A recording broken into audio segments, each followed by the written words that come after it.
ആരോഗ്യം അമൂല്യം.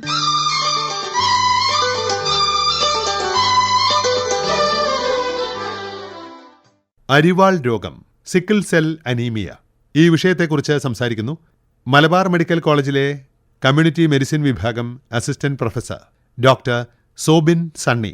നമസ്കാരം സർ. നമസ്കാരം.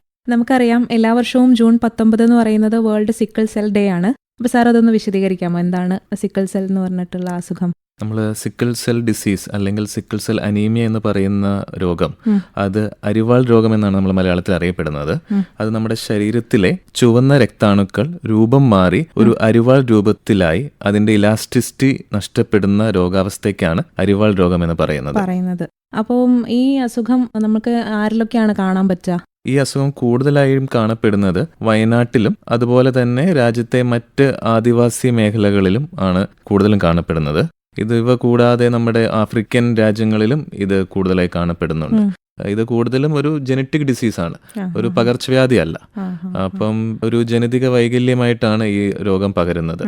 കൂടുതലായും നമുക്ക് 3 തരമുണ്ട്. ഒന്നെന്ന് പറയുന്നത് സാധാരണ ആൾക്കാർ, പിന്നെ ഉള്ളതെന്ന് പറയുന്നത് സിക്കിൾ സെൽ ട്രെയ്റ്റ് ഉള്ളവർ. അതായത് നമ്മുടെ ജീനിൽ ഒരു മ്യൂട്ടേഷൻ സംഭവിക്കും, പക്ഷെ ആ മ്യൂട്ടേഷൻ കാരണം നമുക്ക് അസുഖം ഉണ്ടാവില്ല. അതുകൂടാതെ സിക്കിൾ സെൽ ഡിസീസ് ഉള്ളവർ, ഈ സിക്കിൾ സെൽ ട്രെയ്റ്റ് ഉള്ളവര്, അവര് 2 പേര് തമ്മിൽ വിവാഹം കഴിച്ച് അവർക്കുണ്ടാകുന്ന കുട്ടിക്ക് ഈ സിക്കിൾ സെൽ ഡിസീസ് വരാൻ ഏകദേശം 25% സാധ്യതകളുണ്ട്. ഇപ്പം നമ്മൾ ഈ സിക്കിൾ സെൽ ഡിസീസ് എന്താന്ന് പറഞ്ഞു. അപ്പം മെയിനായിട്ടും അതിന്റെ ലക്ഷണങ്ങൾ എന്തൊക്കെയാണ് സർ കാണപ്പെടുന്നത്? സിക്കിൾ സെൽ അനീമിയ എന്ന് നമ്മൾ ഈ അസുഖത്തെ വിശേഷിപ്പിക്കാറുണ്ട്, ഈ അരിവാൾ രോഗത്തെ.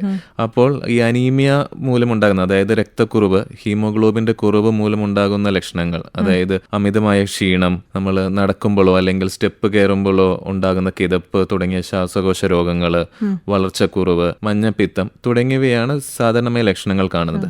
പിന്നെ നമ്മുടെ ഈ അരിവാൾ രോഗം കൂടുതലും പിള്ളേരിലെ ആദ്യമേ നമ്മൾ കാണപ്പെട്ടു തുടങ്ങും. അപ്പൊ പിള്ളേരിൽ കാണപ്പെട്ടു തുടങ്ങുമ്പോൾ ഒരു 7 വയസ്സ് അല്ലെങ്കിൽ 8 വയസ്സ് മുതൽ പിള്ളേര് ശരീരത്തിലെ പല ഭാഗങ്ങളിലും വേദനകൾ പറയും. ചിലപ്പോൾ അത് കാൽ കൈ വേദനകളാകാം, ജോയിന്റ് പെയിൻ ആകാം, അസ്ഥി വേദനകളാകാം.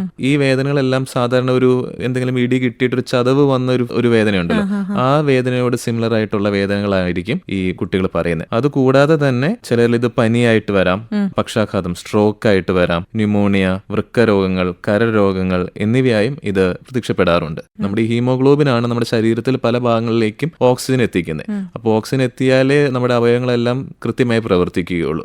അതുവഴി ഓക്സിജൻ എത്താതെ വരുമ്പോൾ ആ ഭാഗങ്ങളെല്ലാം വേദന വരികയും ആ ഭാഗങ്ങളുടെ പ്രവർത്തനം പയ്യെ നിലയ്ക്കുകയും ചെയ്യും. അപ്പൊ നമ്മുടെ ശരീരത്തിലെ എല്ലാ അവയവങ്ങളെയും ഏകദേശം ഈ സിക്കിൾ സെൽ ഡിസീസ് കാരണം, രക്തം എവിടെയൊക്കെ ചെല്ലുന്നുവോ അവിടെയെല്ലാം ഈ സിക്കിൾ സെൽ ഡിസീസ് കാരണം നമുക്ക് ബുദ്ധിമുട്ടുകൾ അനുഭവപ്പെടാം.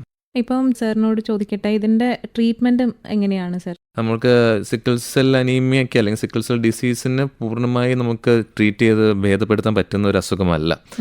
ബേസിക്കലി രോഗലക്ഷണങ്ങളെ കുറയ്ക്കുക, രോഗാവസ്ഥയെക്കുറിച്ചും മറ്റും ഇവരെ ബോധവാന്മാരാക്കി സ്വയം ആരോഗ്യ സംരക്ഷണത്തിലേക്ക് ഇവരെ നയിക്കുക എന്നതാണ് ചെയ്യാവുന്ന ഒരു പ്രധാന കാര്യങ്ങൾ. നമുക്ക് പിന്നെ ചെയ്യാൻ പറ്റുക എന്താണെന്ന് വെച്ചാൽ, ചില മരുന്നുകളുണ്ട്, ഹൈഡ്രോക്സി യൂറിയ പോലെയുള്ള ചില മരുന്നുകളുണ്ട്. അത് ഈ രോഗത്തിന്റെ ക്രൈസിസ് സിറ്റുവേഷൻ, ക്രൈസിസ് എന്ന് വെച്ച് കഴിഞ്ഞാൽ സിക്കിൾ സെൽ ക്രൈസിസ് എന്ന് പറയും. ഈ ക്രൈസിസ് ഉണ്ടാവാതിരിക്കാൻ നമുക്ക് ഹൈഡ്രോക്സി യൂറിയ എന്ന് പറഞ്ഞ മരുന്ന് ഉപയോഗിക്കാവുന്നതാണ്. അതുകൂടാതെ ഇപ്പോൾ പുതിയതായിട്ട് നമുക്ക് കണ്ടുവരുന്ന ജീൻ തെറാപ്പി അല്ലെങ്കിൽ ബോൺ മാരോ ട്രാൻസ്പ്ലാന്റ്, അതായത് നമ്മുടെ ജനറ്റിക് ഘടനയെ തന്നെ മൊത്തത്തിൽ മാറ്റുന്നതാണ് ജീൻ തെറാപ്പി എന്ന് പറയുന്നത്. അപ്പം ആ തെറാപ്പി അല്ലെങ്കിൽ ബോൺ മാരോ ട്രാൻസ്പ്ലാന്റ്, അതായത് ബോൺ മാരോ ഒരാളുടെ ശരീരത്തിൽ നിന്ന് ബോൺ മാരോ എടുത്ത് വേറെ ആളുടെ ശരീരത്തിലേക്ക് മാറ്റി വെക്കുന്ന അവസ്ഥ. അപ്പോൾ അതൊക്കെയാണ് ഇതിന് ട്രീറ്റ്മെന്റ് ആയിട്ട് വരുന്നത്. പക്ഷേ നമുക്ക് സാധാരണഗതിയിൽ ചെയ്യാൻ പറ്റുന്ന ഇവരുടെ രോഗലക്ഷണങ്ങളെ ചികിത്സിച്ച് മാറ്റുക. അവരുടെ വേദന ഉണ്ടെങ്കിൽ വേദനകൾ മാറ്റുക, അല്ലെങ്കിൽ അത് മൂലമുണ്ടാകുന്ന ബുദ്ധിമുട്ടുകൾ, ചിലർക്ക് ബേസിക്കലി ഏത് അവയവത്തെ ഇത് ബാധിക്കാം. അപ്പം ഏത് അവയവത്തെ ബാധിക്കുന്നു അതനുസരിച്ചുള്ള ട്രീറ്റ്മെന്റ് മെയിൻലി കൊടുക്കുക എന്നുള്ളതാണ് ഇതിന്റെ ആകെ ചെയ്യാവുന്ന ഒരു ചികിത്സ. അരിവാൾ രോഗത്തെക്കുറിച്ച് സംസാരിച്ചത് ഡോക്ടർ സോബിൻ സണ്ണി.